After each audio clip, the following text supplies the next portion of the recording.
మరొక ఆఫీసుల మీద దాడి చేయటం మీరు మొదలెడితే ఎక్కడికి వెళ్తుంది? ఆంబోతు రాంబాబు, కోతిరేపల రాంబాబు మాట్లాడాడు, విన్నాడు కదా. చాలా ఆ మీటింగ్ ఒకసారి మొత్తం మీరండి, మీరు ఉంటుంది దాంట్లో చూడండి.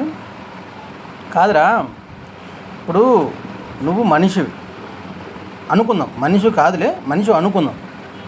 అయితే ఇప్పుడు నీ ఇంట్లో ఉండే ఆడవాళ్ళని వేశ్యలు అని ఎవరైనా అంటే నీ కోపం రాదా?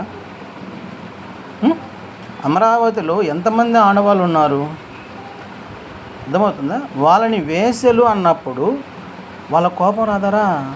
వాళ్ళు మీ ఇంట్లో ఆడవాళ్ళలాగే కదా. దానికి రెచ్చగొట్టి పంపించారా? ఒరే అటేల్, ఒరే టపాస్, ఒరే టమాటా, రెచ్చగొట్టి ఎవరు రెచ్చగొట్టి పంపించేది? వాళ్ళు రెచ్చగొట్టి పంపిస్తే మీరు ఆస్తులు ఏరేస్తారు, మిమ్మల్ని ప్రాణాలతో ఒక్కడ మిగలడు వైసీపీ.